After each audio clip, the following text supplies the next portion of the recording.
આપ સર્વ માય ભક્તોને જય અંબે। હું બનાસકાંઠા પોલીસ અધિક્ષક અક્ષયરાજ આપ સર્વ માય ભક્તોને આજીજી કરવા માંગુ છું અને આપ સર્વને સૂચન કરવા માંગુ છું કે આપ જ્યારે બી માય ભક્તો જ્યારે માતાજીના દર્શન કરવા માટે આપ આવી રહ્યા હોય ત્યારે હંમેશા રસ્તાની ડાબી બાજુ ચાલો, કારણ કે આપણા સર્વ સેવા કેમ્પો જે છે એ રસ્તાની ડાબી તરફ છે, જેથી કરીને આપણા બનાસકાંઠા પોલીસનો સૌથી મોટો એ છે કે એક પણ વાહનનો અકસ્માત જે છે આપણી સાથે ના બને। રોડની જમણી બાજુ છે એ માત્ર વાહનો માટે જ પાર્ક કરેલી છે, છતાં બી જે યાત્રાના સંઘો છે એ પોતાની સાથે વાહન આવી રહ્યા છે તો એ પોતાના વાહન ઉપર પોતાના પાસ ચોંટાડી રાખશે, જેથી કરીને પોલીસ તરત જ એ પાસની ઓળખ કરીને આપના વાહનને પસાર કરવા દેશે।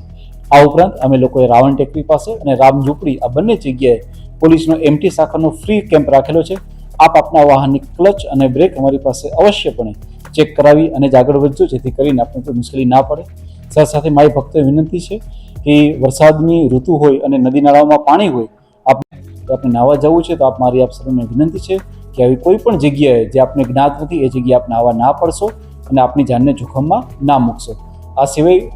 વરસાદની સિઝન હોય, કોઈ પણ જગ્યાએ આપ કોઈ વાયરો કે ખુલ્લા વાયરો હોય એને અડવાની કોશિશ ના કરશો, વીજ કરંટ લાગી શકે છે। આ સિવાય આપને ખ્યાલ છે કે જગ્યા ખૂબ સાંકડી હોય, માય ભક્તોનું ઘોડા પર ખૂબ મોટું હોય છે અને આવા સંજોગોની અંદર જે છે એ ઘણા બધા લોકો આવતા હોય, જો કોઈની સાથે આપને બોલચાલ થાય છે, કોઈ પણ ઇસ્યુ થાય છે તો આપ અમારા પોલીસ જે 24/7 દરેક જગ્યાએ હાજર છે, આપ અમારા કોઈ પણ પોલીસનો સંપર્ક કરજો, અમે આપના માટે હંમેશા ત્યાં હાજર છીએ।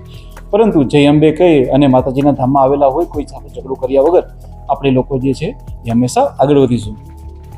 આ સિવાય મારી આપ સર્વની નમ્ર વિનંતી છે